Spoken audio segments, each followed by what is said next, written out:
Hello everyone, good afternoon and welcome. Thank you for joining today's BritCham webinar on food resilience. I'm Lorena Paglia and I'm the chairperson of BritCham Sustainability Committee. Today, we bring this event to you together with the Sustainability, Built Environment and Transport, Logistics and Supply Chain Committees. Sustainability is everyone's problem to solve. No one individual, company, government or community can solve this on their own. And it's in this spirit that the Chamber's Sustainability Committee come together as a diverse group of companies and individuals who bring subject matter and cross-industry expertise to share and create the much needed sustainability dialogue with our members. And this is where the Chamber's Race to Net Zero campaign comes in. The Race to Net Zero is about creating a world that we want to prosper and live in. It's a campaign to rally leadership and support businesses, cities, regions, investors for a healthy, resilient, zero carbon recovery. And in doing so, we're able to contribute to prevent further threats, build innovation and enable inclusive, sustainable growth. And we invite everybody to head over to our website to understand the further details around the Race to Net Zero. But then this also brings us to the event and the webinar that we're all here for today. Our joint committees are excited to bring this webinar to you in exploring how COVID-19 has impacted global food security and supply chains, and in some areas created further food insecurity.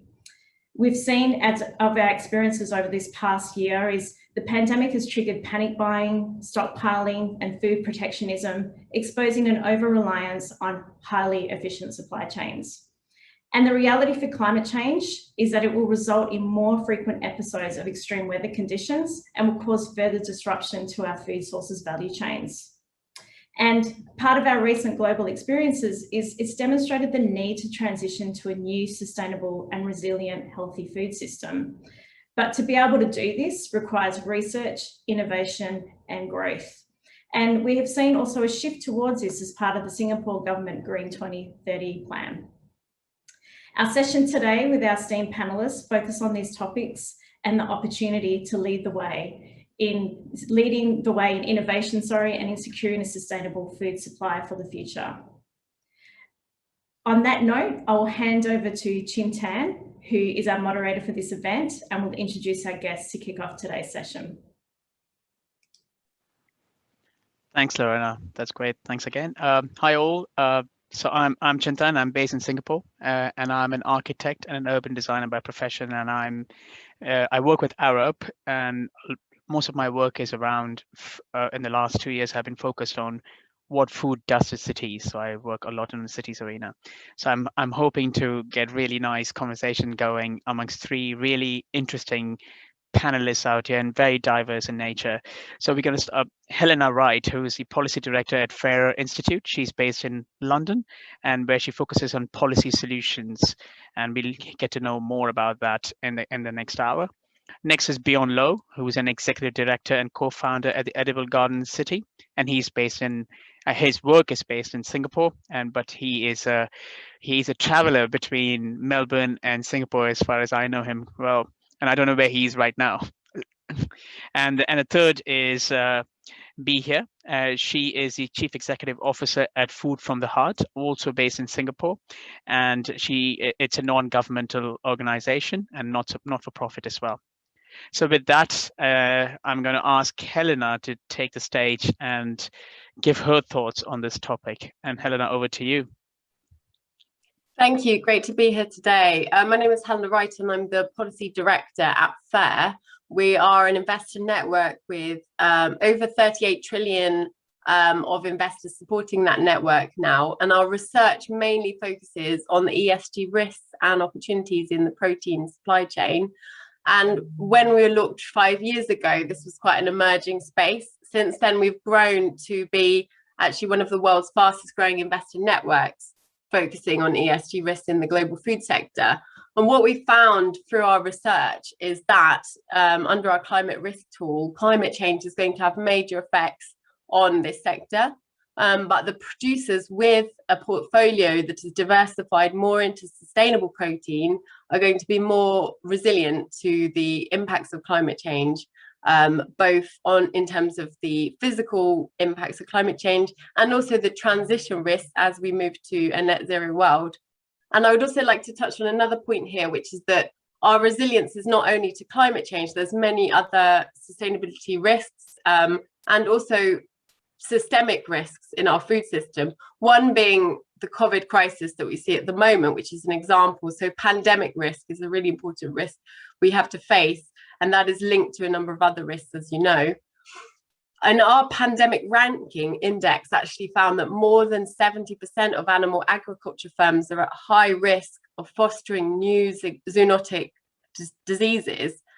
So Singapore, it's really great to be here on this panel because Singapore has done some really exciting things actually as a city, including the streamlining of regulation to cultured meat. There's a great potential for Singapore to become a producer in these new types of food technology. And that could address some of the issues Singapore has with food security. For example, the fact that 90% of food is imported. So just to sum up here, I think there's a big opportunity here for leaders in new technologies and new ways of producing food that's more sustainable to actually increase the resilience of our food system, as well as reduce a lot of other really systemic risks such as climate change risk, biodiversity risk, antibiotic risk, and pandemic risk. I'll stop there, but it's really great to be here today. Thanks, Helena. That is great. And the index is something I'm really keen to know more about. That's really interesting where you're going with that. That was great, Helena. And with that, I'm going to invite Bjorn to give us some very very down-to-earth conversation, because you literally are working physically as a farmer in Singapore. So over to you, Bjorn. Hi, everyone. Thank you again for the invitation to speak. So my practice is based in Singapore. We've been an urban farming social enterprise for the last 8 years. So I just want to quickly share a little bit of our work. Everyone can see the slides, all right? So we build and design and maintain urban farms in Singapore using 3 core philosophies: so sustainability, creating environmental impact, and community engagement. A lot of times the work that we do, we use philosophies that are more regenerative in approaches, for example, food foresting. And you can see when these principles are applied on spaces that are previously uncultivated, you start to create biodiverse food production spaces. We also work on activating underutilized spaces, for example, like in the viaducts, in shop houses. What we see is once we create the space, you create actually a community of people wanting to address the food system. But really, what is the big disconnect between Singaporeans and food is just the knowledge of growing. We're really disconnected from agriculture because it's such a non-existent industry in the past. Our work also transgress into students and also young children as well, building environmental ethics and environmental responsibility frameworks in schools. We also work with the beneficiaries and special needs individual as part of our team, working as part of our team. And what we've seen is actually moving into the elderly market, trying to activate that space. The evidence that we have curated and created over the years is that using horticulture therapy and care farming as a intervention to actually allow urban farms to not only produce food, but also as a place of care and for mental wellness as well. I just want to share a last quote. The ultimate goal of farming is not the growing of crops, but really the cultivation and perfection of human beings. And this is from Masanobu Fukuoka. So I'll end my sharing here, and back to you, Chintan. Well, this really takes me to the fact that there's so much more to food than food in itself. Food is just an entry point to various aspects of our living. And the way we bring communities together and the way we design our cities, in my case. With that, Be here, over to you, because I'm sure you're going to bring a very fresh perspective on this aspect as well. Hello, everyone. Happy to be here. I think I have to get Sabina to share the slides. Yes. Food from the Heart is a food charity. It started 18 years ago, since 2003. It was started by an Austrian couple, Christine and Henry Leimer. They read a newspaper article about businesses, bakeries throwing bread at the end of a business day. And they decided to gather their friends together to collect unsold bread and redistribute it out to the needy and the poor. So the mission of Food from the Heart is primarily to alleviate hunger by providing the three keywords is really about reliable, consistent, and sustainable food support to the less fortunate through food distribution programs. So there's two pillars that we do, which is primarily feeding the hungry, needy, and also minimizing food waste. Next, please. Sabina, yes. So our footprint in Singapore, we work with school partners, we work with community food pack partners all over the island.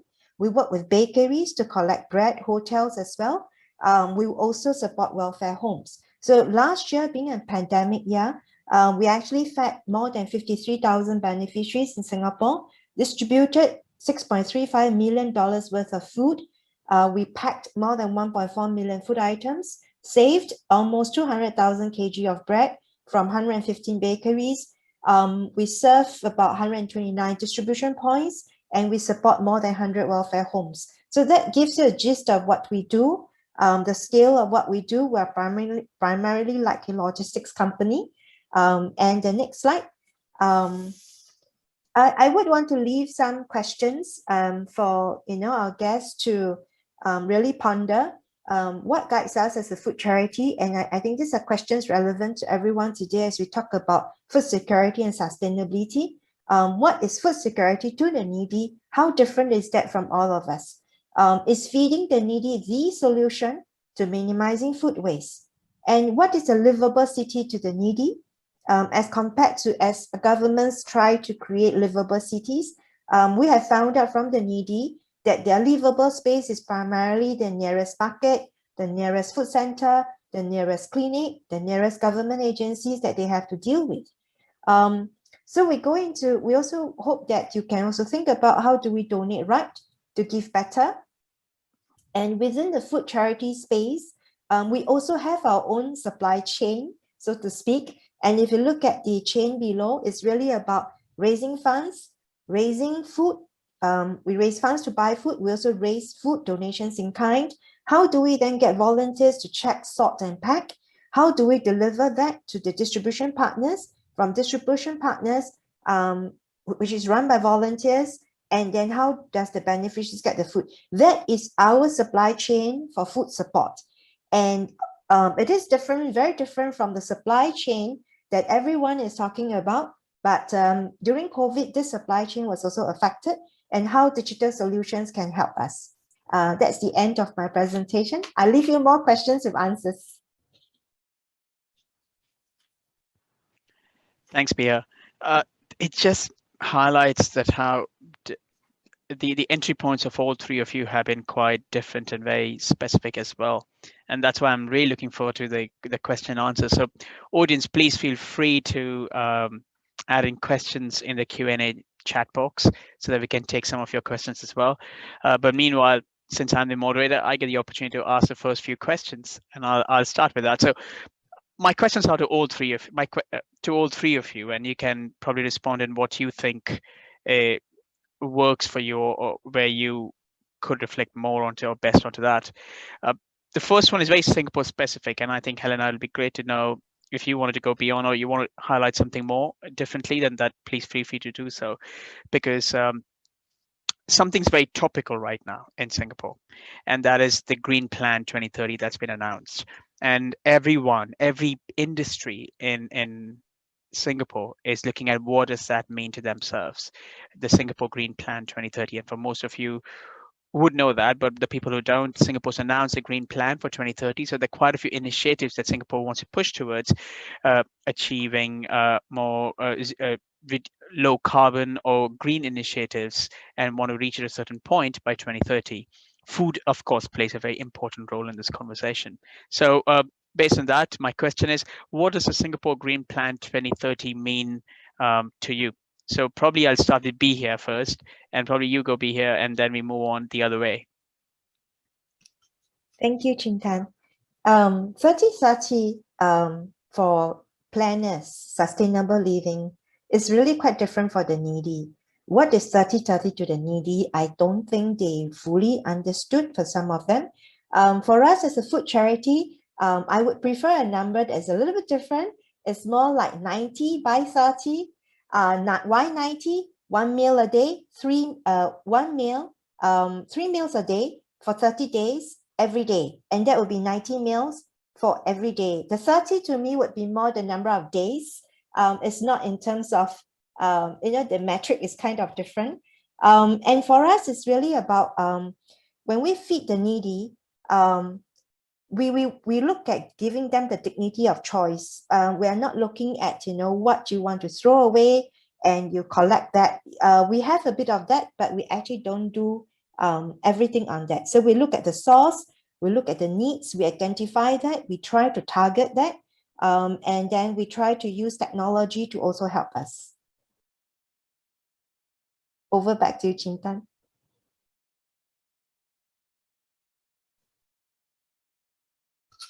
Chintan, you're muted. Of course, there has to be someone who has to be, it has to go through this, that you're on mute. Thanks, B here. Bjorn, what do you think? Well, I think this whole initiative is great. Probably has had to happen 10 years ago, seeing the situation we are in right now. I think it's a very bold step when Singapore Food Agency announced the producing 30% of nutritional needs by 2030. I think it's a massive effort to actually get to that point, because we are still today at 10%, and less than 1% of our land is actually being cultivated. So it requires really innovative solutions to come in. Of course, we've seen huge push from the government to put in technologically advanced infrastructure, retendering out agriculture lands and setting new targets for new farmers to come in, with huge quantums for investments required to actually set up these farms. And though there's still challenges in this space, because land tenure is still quite short, right? Because Singapore is quite land stressed. So 30 years, it's still very hard to make a business case for a lot of these farmers. So I think during this next 10 years, there's going to be huge shifts around in the industry.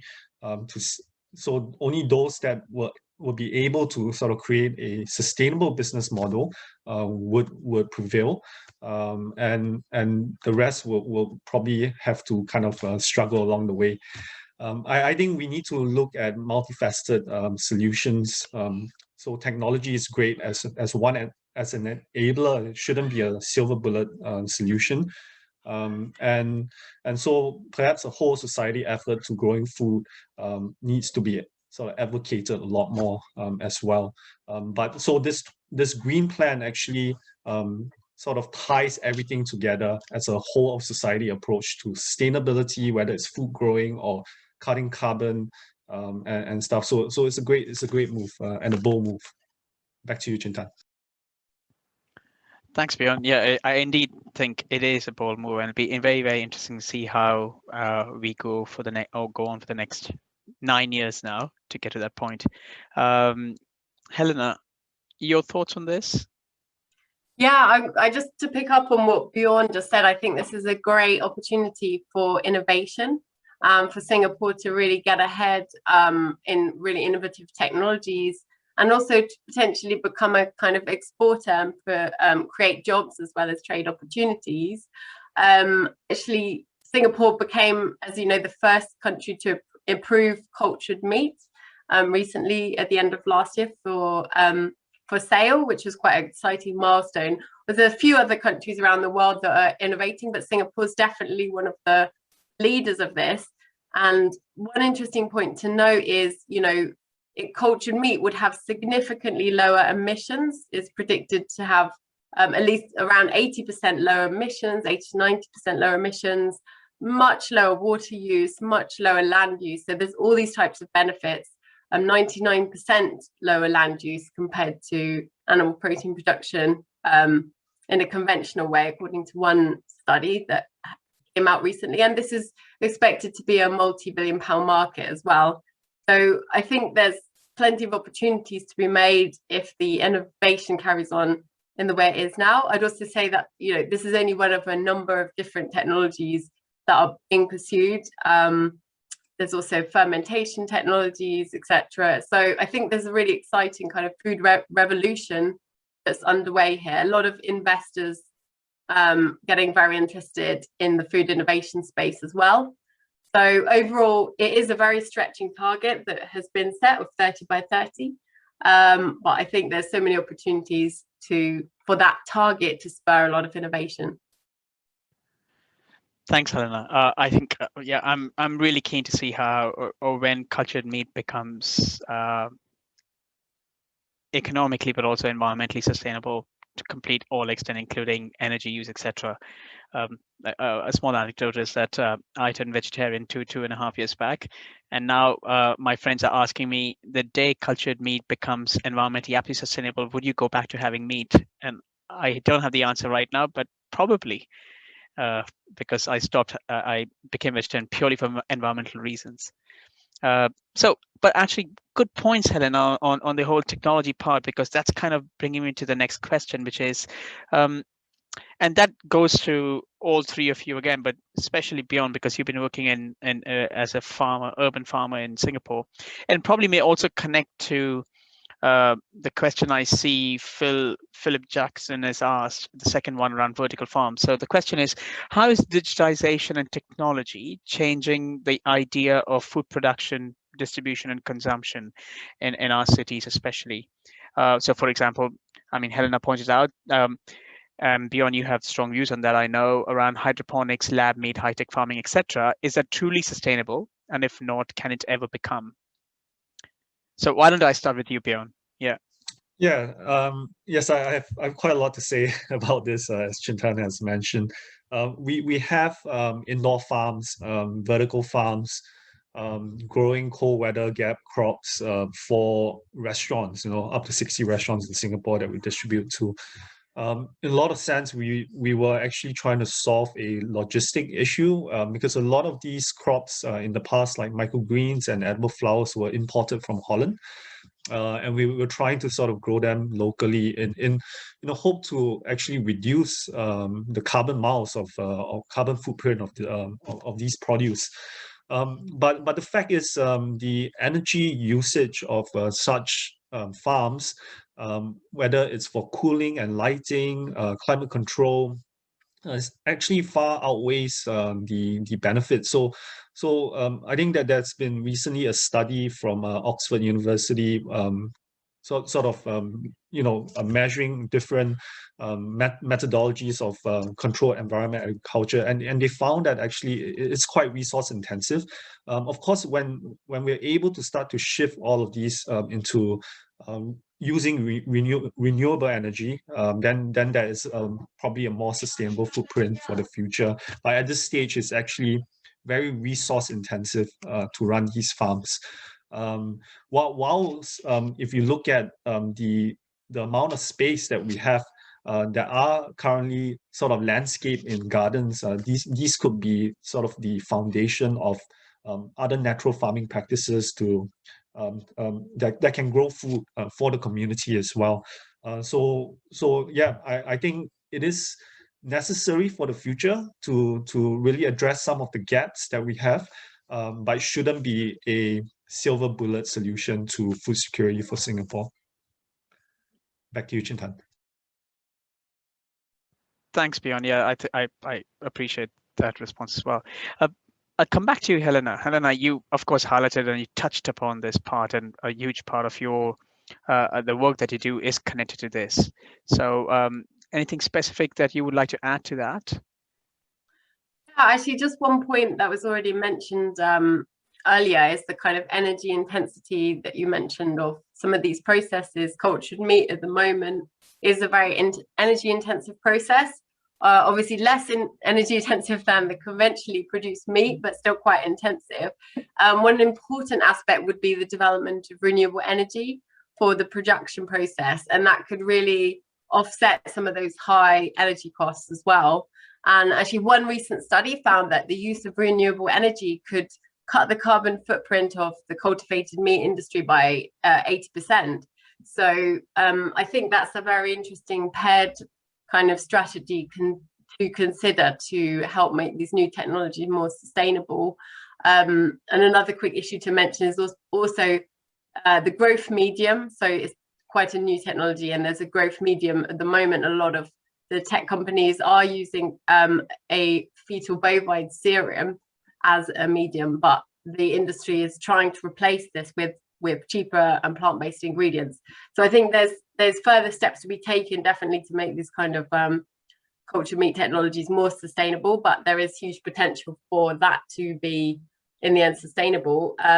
Another quick thing to mention would obviously be that it's important to consider this in the context of healthy diets as well, and more sustainable diets. There may not be enough resources totally, even if we move to cultured meat, to have that in every single meal, if you see what I mean. So people still need to think about having a holistic, healthy diet. That's more from a kind of health perspective.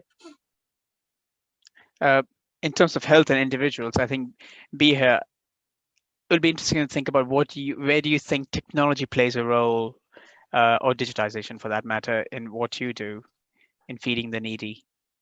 I think there are two parts to it. I think what Helena has said about nutrition is always on top of our mind. Currently, we look at canned food, we look at instant noodles, because that's what's available in the market at that kind of price. But we are fully aware that if technology can bring us to a better place with more economical pricing, but more nutritious meals that can last us 3 to 4 weeks, and that would really help to change the entire landscape. So that's the technology part of it. Digitalization, we have embarked on the digitalization journey for the last 2 to 3 years, accelerated very much by COVID.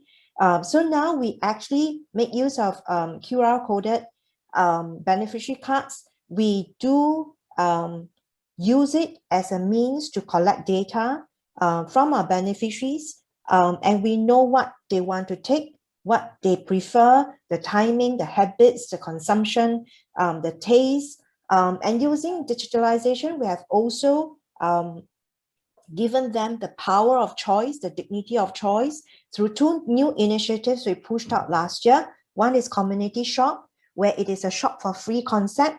It is just like a shop, a mini mart, and the beneficiaries can go in, collect what they want from the shelves. The food are donated, and regardless of brand, regardless of size, regardless of type of food, they can just choose what they want.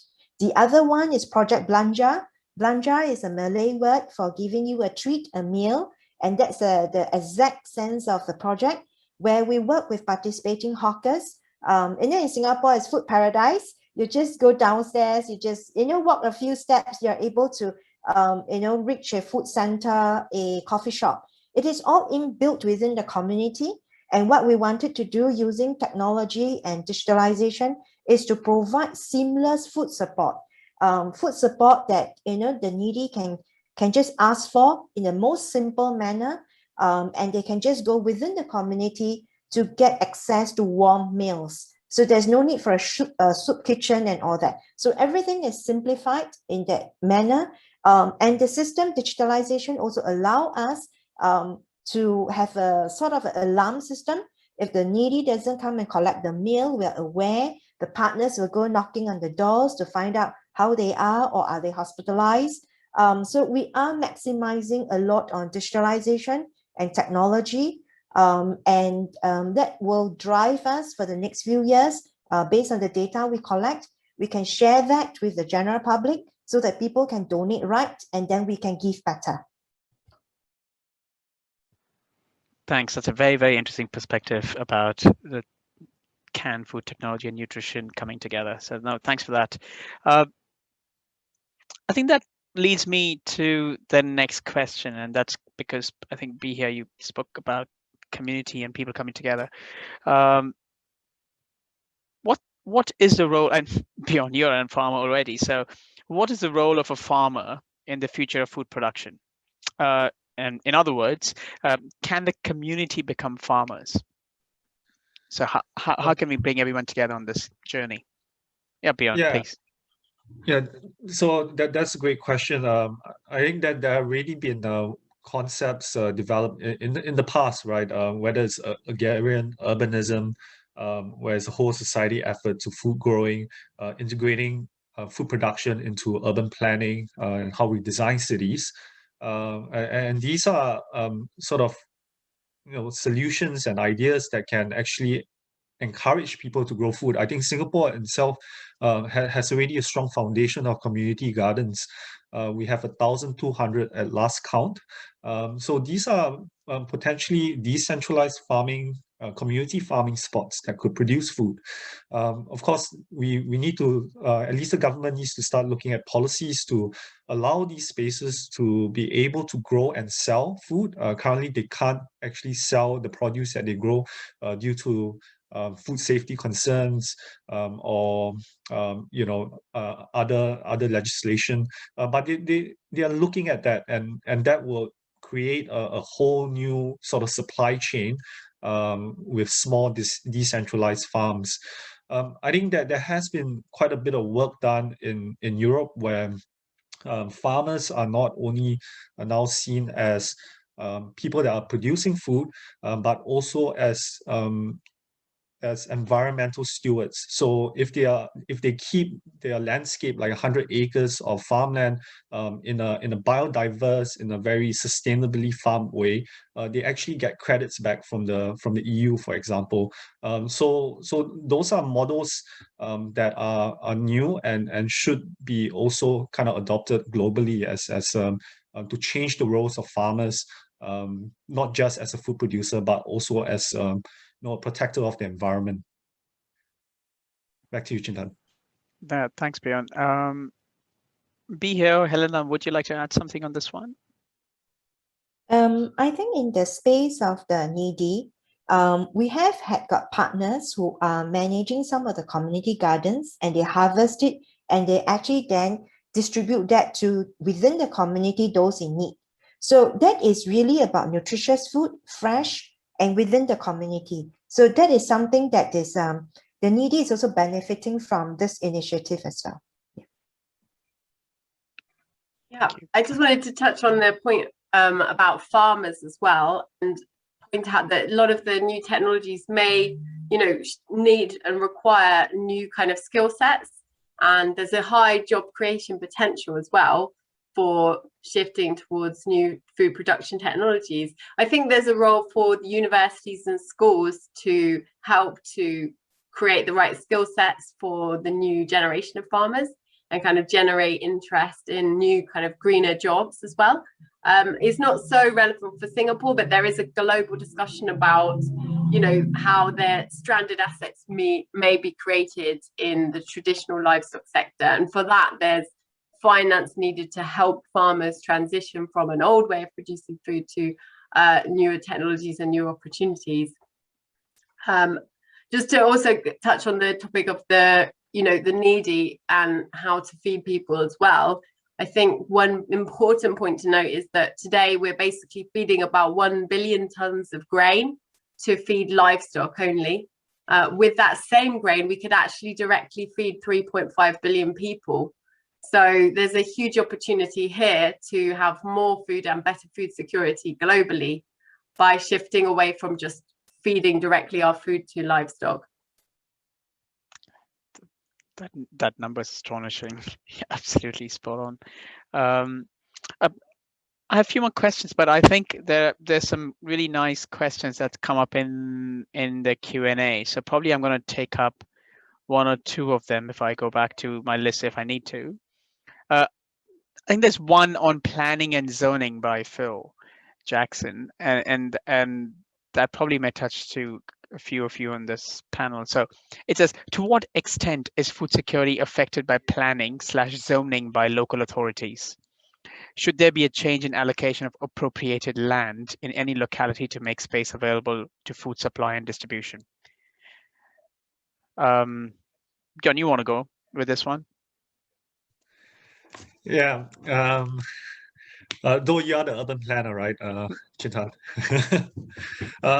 Well, I guess the challenge that a lot of sort of farm land, because land is quite a premium in Singapore, and rezoning happens quite often, and so farmland is, as I mentioned previously, the tenure terms are quite short, so it is sometimes quite challenging for farms to invest for the future. And when we talk about urban farms, the tenure terms are even shorter. So it's a 9 years maximum. So it's really hard to invest and plan for food production in the city. Currently, there is, Singapore is a garden city, or city in the garden. That policy-wise, which drives developers to develop landscape to replace areas, the landscape replacement area, actually has created a boom in the landscaping industries for vertical green walls, rooftop gardens. We just need to kind of think a little bit more purposeful on how we use those landscapes. If we are able to kind of plant food plants in those, perhaps then we are kind of, in a way, increasing the amount of arable land just by changing a policy simply. And we can start to measure this, right? We can start to measure the landscape with a nutritional index instead of a green index. How much nutrition can this plot of landscape produce? If you plant sweet potatoes, for example, which thrives in our tropical climate, and just leave it to grow because you don't really need to manage it, then you have tons of carbohydrates, just sitting there, waiting to be harvested. So I guess, yeah, it's just a different take on how we can approach this, just a low-hanging fruit, if and just switch that and pluck that out. Yeah, back to you, Chintan. Be here, Helena. Would you have anything more to add on this? But food in urban areas, I think that's where probably more the question is, when you want to change land rights or policies. I think in Singapore, it's really about competing needs because it's just so small. So that is always a challenge, whether, in terms of land usage, there's always, I'm sure the policymakers are torn apart in what is the priority. So I think that is something that will always be at the back of the mind of every Singaporean, because we're aware how small the island is. Yeah. Yeah, thanks, Pia. Yeah, Helena. Yeah, I think there's just a potential for kind of more thinking around this. I used to I was living in Singapore last year actually, and there's quite an interesting question in the chat box here from an anonymous person. Will end parks allow people to pick the edible fruits from the green spaces? That's an interesting question, where there might be some potential for partnerships between public and private sector maybe, or some innovative thinking around enabling people to do that in certain areas, which could make a good use of land. Just some kind of anecdotal thoughts. No, thanks for that. I'm going to take one question from here, which is Sarah, and that's to do with waste, because we haven't yet properly touched on that and technology, etc. So she says, whilst it's great that there has been a lot of advances in food tech to advance Singapore's 30 by 30 goal, is food waste, which currently accounts for 11% of total waste in Singapore, the elephant in the room. How can we better reduce this? And I guess that waste issue is not just Singapore specific. I guess it's everywhere. So it would be great. Who would like to take that first? Maybe I'll take that first. Yeah. Food from the Heart started off collecting bread, surplus unsold bread that would have gone to the bin. We also work with the supermarket chains to collect dented packaging, damaged items that cannot be sold. and we bring it back to the warehouse, we check, we sort it out, and it goes out to somebody in need. It will land up on somebody's table as their meals. So in terms of food, minimizing food waste, it is something that is very real. So for us, we actually conduct a clean plate campaign from July to October every year, and we target the youngsters, the next generation youngsters, to finish their food on their plate in school, and we get them to bring back the message home. The campaign is gathering movement. Last year in COVID, we counted 146,000 clean plates, and we'll try to link that back to once they save the food, a donor comes in to donate money for every clean plate, and it helps us to also feed the needy. So we do connect the messages together so that people can understand better about finishing everything on the plate. And really, we pose the questions, do you really need an upsize? So we also work with storeholders as well. Yeah, so that's what we do at our end.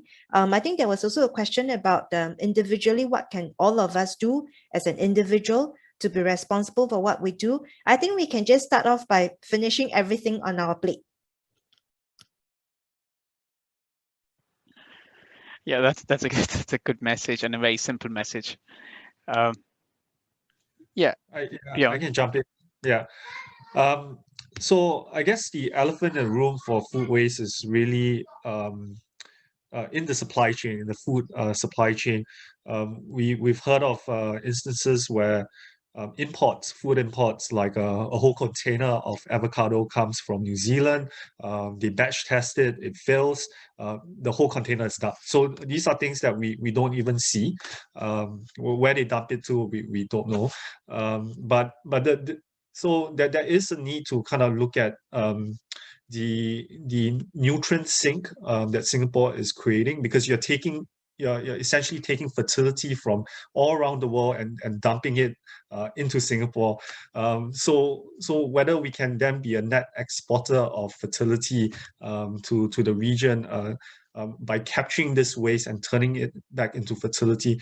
One of the projects that we've worked on is using black soldier fly to actually compost pre-consumer food waste. So a lot of industrial food waste, mainly sort of soybean pulp and beer waste, brewery waste, and these are fed to the insects. They then produce animal feed and also organic fertilizer, but also biomaterials that can be exploited for industrial application. So yeah, we just need to kind of rethink the whole idea that looking at Singapore as a living organism, and recapturing the waste streams, creating fertility, feeding that back into our urban farms, and then exporting the fertility back to the agriculture nations to support regenerative practice for the future.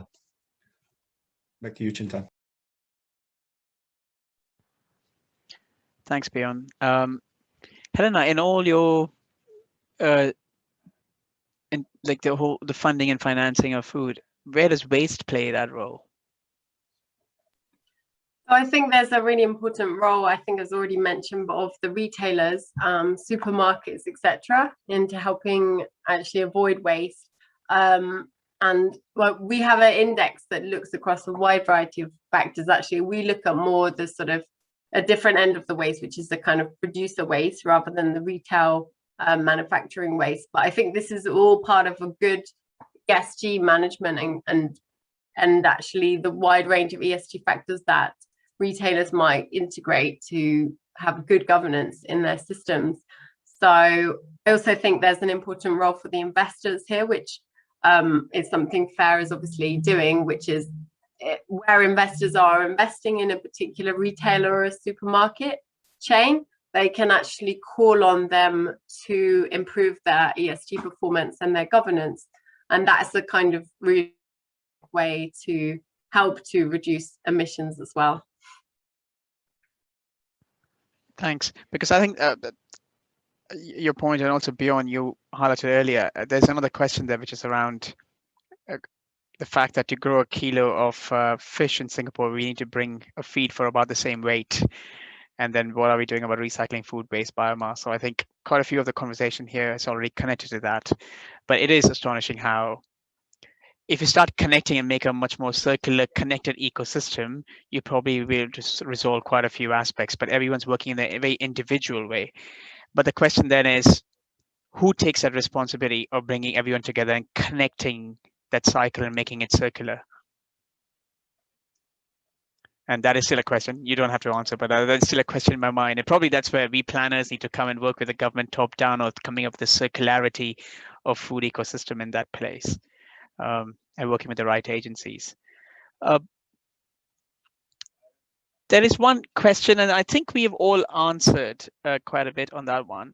But I would just make it much more of as a global question. And that is, how do we secure food for the needy? And I think, Bihia, you've highlighted that quite a few times in different ways. But I want to also understand this from the financing point of view, but also beyond, from your point of view of production, of how, even if it comes to high tech, and Helena, you can come in there as well. How do we create an equitable system of food distribution and production in the world? And please, whoever wants to mute first and answer.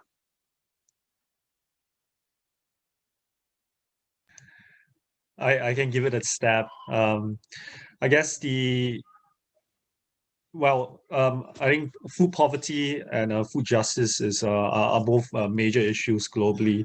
And when we look at the current food system, it is very neoliberal in its approach, right? It's owned by major corporations. A few people are pulling the strings. I think to have a very equitable food system, we need to return power back to small producers globally.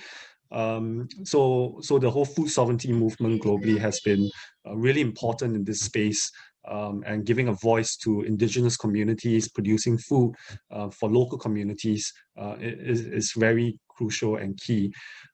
We've seen also the role urban farms play in food deserts in the US, for example, in Detroit, where food accessibility for racial groups are limited, right? So therefore, they fall in this continued cycle of poverty and malnutrition because of the choices and availability that they have. So urban farms then play that role in ensuring a more equitable food system by providing nutritionally dense food to these communities. So we just need to really look back at changing the centralized corporate dominant food systems into decentralized community-owned systems as an alternative strategy. I'm not saying that corporate systems are bad. We just need a multifaceted approach to this very complex food system issue. Back to you, Chintan. Thanks for that. Helena? Yeah, I just wanted to make a point when we're talking about food justice and food security. At the moment, the current policies and the system that we have are primarily focused on feeding livestock and animals rather than feeding people.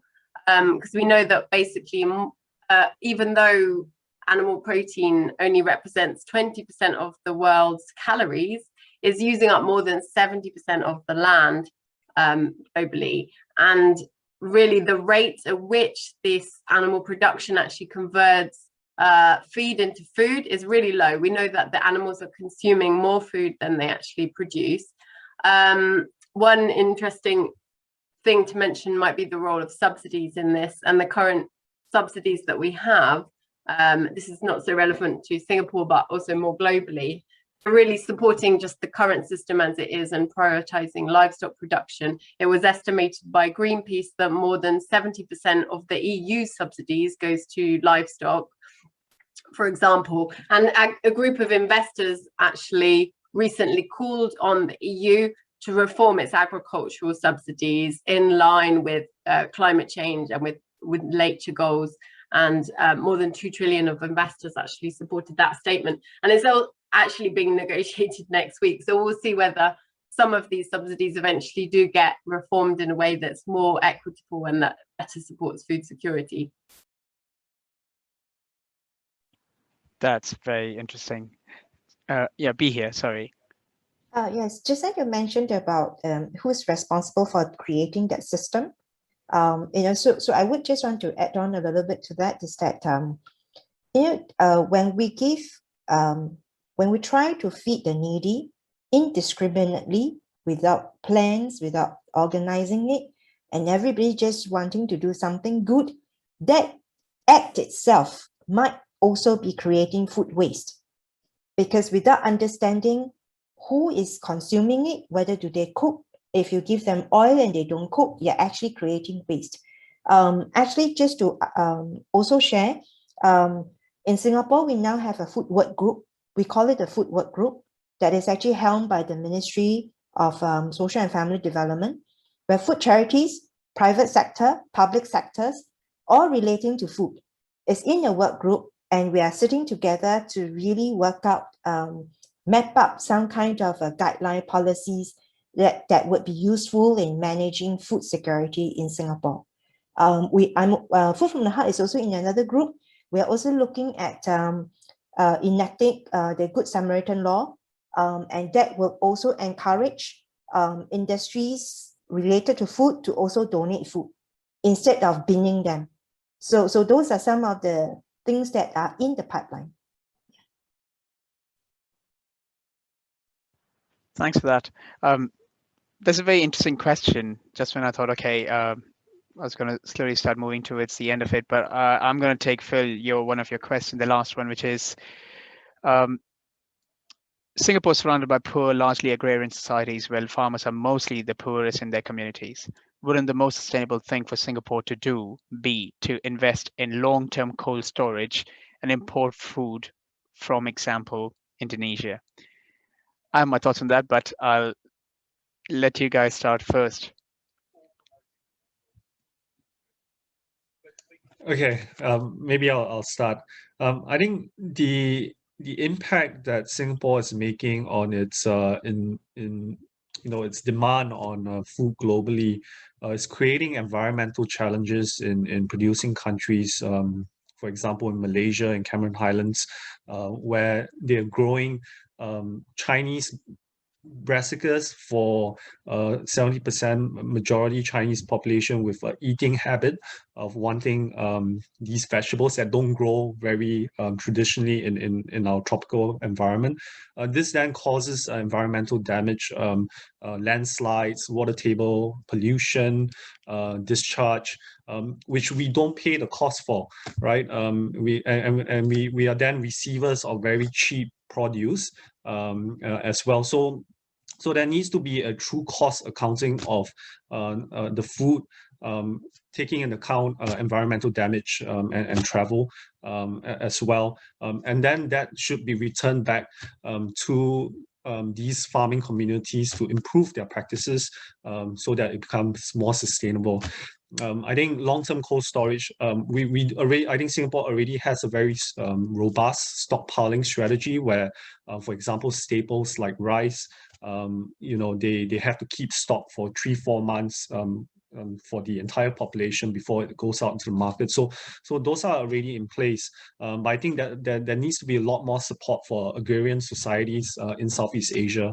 And also leveraging, the knowledge and expertise of indigenous communities in these areas to transfer knowledge back into Singapore so that it helps us design better food systems using crops that are more suited for our climate and our environment. Anyone else would like to add to that? Thanks, Björn. If not, I have a point on that, which is, do you think we are getting more towards nationalism in food, especially after COVID, which is connected to that? The fact that yes, other countries is better for Singapore to spend money and agrarian society help them, but the whole idea of Singapore going 30 by 30 is that we want to be self-sufficient. Whatever happens to the rest of the world, how many years we want to close our borders, we should be able to be self-sustaining. And that's part of the resilience strategy beyond just going outside.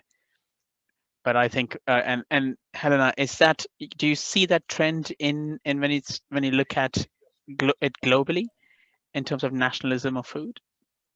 To be honest, I'm not sure really. I think it's more that trade is always going to be extremely important for food security. We can't get away from that. Even if Singapore goes to the 30 by 30 policy, still 70% needs to be imported.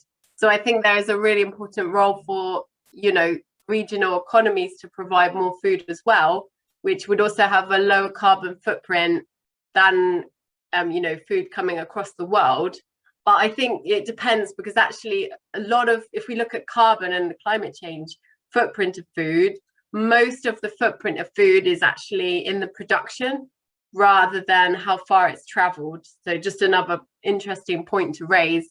We need to consider a whole life cycle of food if we're going to tackle climate change.